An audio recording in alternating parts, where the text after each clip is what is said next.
magandang araw po and mega love shout out sa lahat ng ating mga manonood sa sulok man kayo ng mundo. Magandang umaga, magandang tanghali at magandang gabi po sa ating lahat. Sana po ay ligtas tayo, no, sa ang bansa man kayo naroroon. At shout out din po sa lahat ng mga viewers, supporters, subscribers ni Daddy Frankie official, ni Aling Rochelle Vlogs at sa buong team Daddy Frankie. So ngayong araw guys, magbibigay tayo ng reaction, opinion dito po sa mga ganap-ganap sa mga beneficiary ni Daddy Frankie, no? So kung naalala ninyo, nung mga nakaraang buwan, meron pong natanggap si Daddy Frankie na sulat galing sa ahensya ng DSWD na siya ay pinagbabawalan na mag-alaga ng kanyang mga beneficiary dyan sa kanyang shelter, no? So marami ang nalungkot, no? Marami ang mga nadismaya doon sa ahensya kasi nakita naman natin kung papaano ni Daddy Frankie inaalagaan itong mga kanyang beneficiary, no? Kasi kakaiba ito guys, no? Karamihan sa mga charity vlogger na nakita natin, very common na tumutulong sa mga taong mahihirap, no? Tumutulong doon sa mga nakukulangan ng kanilang mga pagkain, no, yung mga bahay. Pero dito kasi sa mga beneficiary ni Daddy Frankie, ito yung mga kababayan natin na nagkaroon po ng mga depression, no, nagkaroon ng mental problem. So hindi po ito madaling alagaan, no. So ito yung mga nakukuha ni Daddy Frankie doon sa kalsada, pakalat-kalat, madumi, madungis, no. So dinala ni Daddy Frankie doon sa kanyang shelter, lininisan, binihisan, pinakain, no, at saka pinagamot, no. Nandiyan si Yaya Feli na talagang pinagkakatiwalaan ni Daddy Frankie na tumulong sa kanya, no. Kagaya na lang dyan sa kanila ni Kuya Junjun na hanggang ngayon ay hindi alam kung nasaan yung kanyang pamilya, si Kuya JR, no, si Kuya Oliver, at saka si Bandam na kung saan ayaw niyang umalis dyan kay Daddy Frankie, no. Sabi niya bakit sila kukunin, ang daming mga pakalat-kalat dyan ng mga kababayan natin na pwedeng tulungan ng DSWD. Pero syempre, no, si Daddy Frankie ay sumusunod lang doon sa mga protocol, no, na dapat sundin.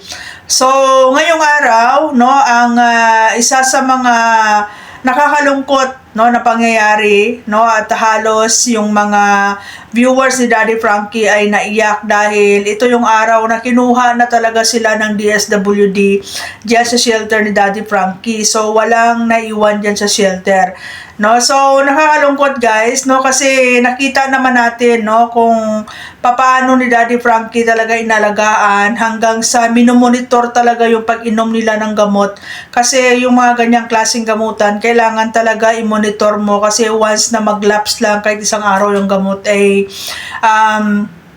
malaking problema na naman, no. Hindi po basta-basta yung halaga ng mga gamot na iniinom nila, no. So ayun guys, no, naawa din ako guys kay Bandam kasi sobrang ni Bandam, no, sobrang naiyak si Bandam talaga kasi ayaw na talaga umalis niya kay Daddy Frankie.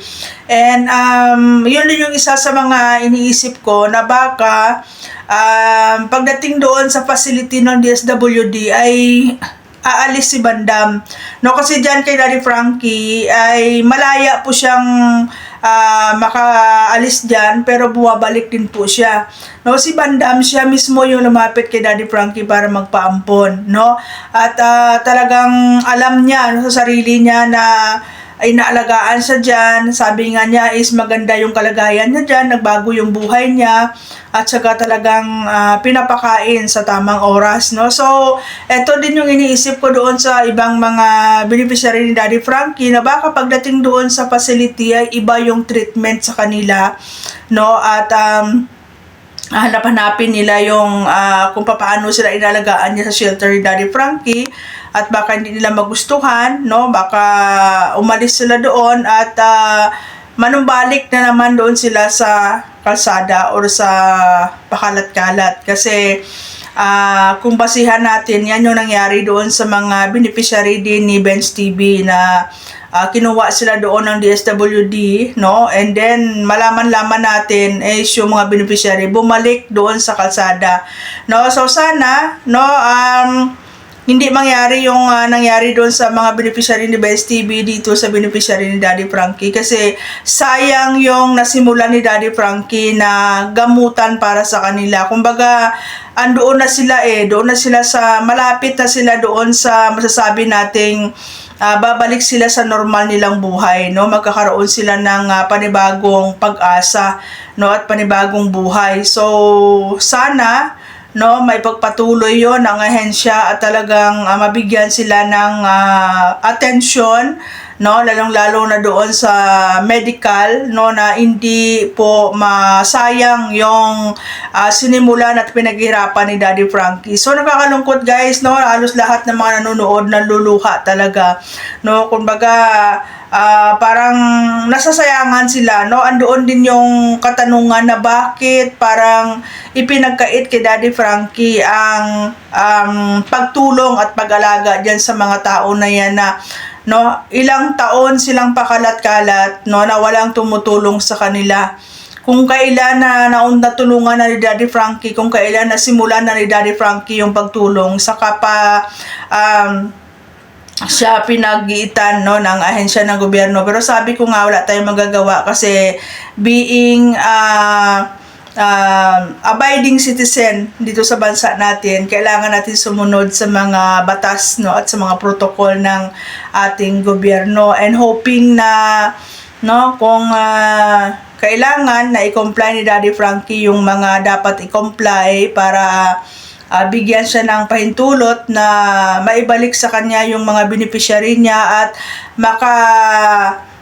marami pa siyang matutulungan na mga pakalat-kalat na mga kababayan natin ay pwede niyang maidala dyan, no? So tested and proven kasi guys, nakikita natin na talagang malaki ang naging ambag ni Daddy Frankie sa lipunan, no? Kagaya ni Teacher Sally na 3 taon diyan sa bahay nila, no, kinulong, nakahubad, wala man lang tumulong sa kanya nung time na na-i-vlog niya, no, at na-expose sa publiko, saka nagbigay ng aksyon ang ahensya, no. Si Ate Nida na halos ilang taon na medyo nagkaroon na ng mental problem, walang tumulong sa kanya, hanggang sa ngayon ay unti-unti nang bumabalik sa normal na buhay, na naayos na ni Daddy Frankie yung pabahay niya, no. So si Teacher Mary Jane na isang licensed teacher na tinali ng magulang yung paa doon sa bahay nila dahil sa mental problem, ngayon, no, ay binigyan pa ni Daddy Frankie ng motor at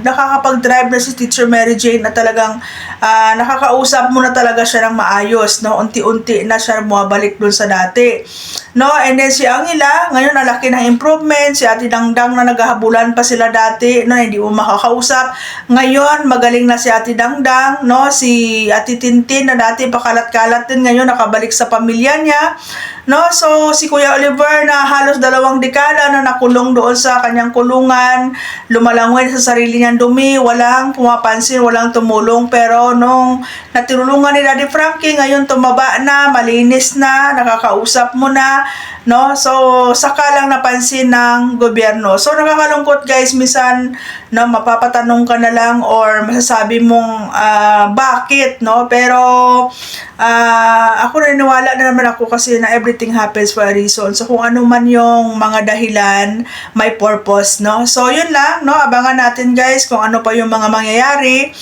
And sana, no, magtulungan, no, makipag-cooperate ang ahensya ng gobyerno kay Daddy Frankie, no, para marami pang mga kababayan natin ang matulungan, no. Sa mga kagaya ni Daddy Frankie na mga charity vlogger, ay malaki po ang ambag sa lipunan, ang laki po ng tulong sa gobyerno natin na maibsan itong mga ganitong klaseng problema, no. So aside yan sa kinuha ng DSWD ng mga beneficiary ni Daddy Frankie, marami pang tinutulungan si Daddy Frankie ngayon na may mga ganyan din po mga problema, no. Mostly sa ngayon kasi yung mga nilalapit kay Daddy Frankie is yung may mga mental problem, kasi nakikita nila na talagang mayroong magagawa at mayroong maitutulong si Daddy Frankie dito sa mga kababayan natin na to guys, no. So Ayan, no? Kasi dito kay Daddy Frankie, yung kinikita sa vlog, ay yun yung ginagastos na dito para matulungan na may paggamot itong mga beneficiary niya.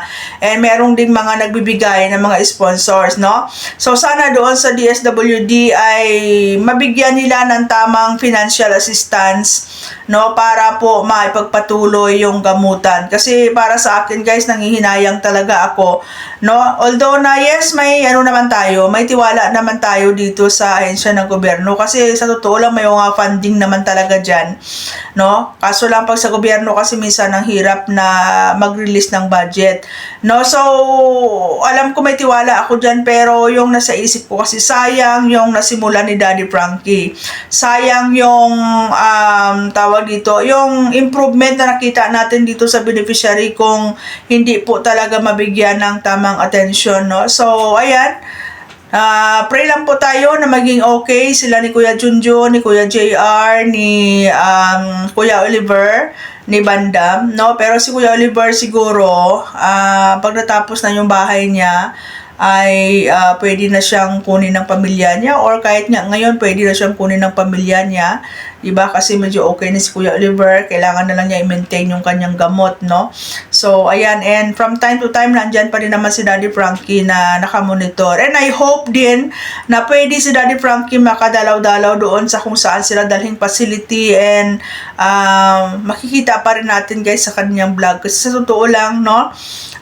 Sa ilang buwan na sinusundan natin yung vlog ni Daddy Frankie dito sa mga beneficiary na to, parang nasanay na tayo na makikita natin yung update nila, no? Yung from time to time ina-update tayo ni Daddy Frankie, guys, no? So, malungkot man isipin, marami man ang umiyak, pero ganun talaga, no? Wala tayong magagawa. Basta manalig lang tayo na habang may buhay may pag-asa at sana lahat ng mga naipagamot ni Daddy Frankie na umpisahan na niya ay magiging tuloy-tuloy po yung pagaling, no? So, ayan, no, sa mga supporters ni Daddy Frankie, ayan, patuloy po natin sa suportahan dito sa kanyang YouTube. Please like, share, and subscribe sa hindi po nakasubscribe, no?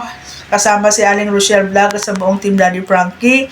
And sa Facebook naman, ayan, i-ano din po natin, i-follow din po natin ang Daddy Frankie official, no? So, ayan, wag natin skip yung ads kasi isa yan sa mga nakakatulong para tuloy-tuloy po yung tulong ni Daddy Frankie sa mga kababayan natin. So, abangan natin, guys, kung ano pa yung magiging update dito po sa mga beneficiary ni Daddy Frankie. So, maraming salamat and God bless everyone. Kapitana ni Heights, ayan, subscribe po sa mga hindi pa nakasubscribe. Thank you so much.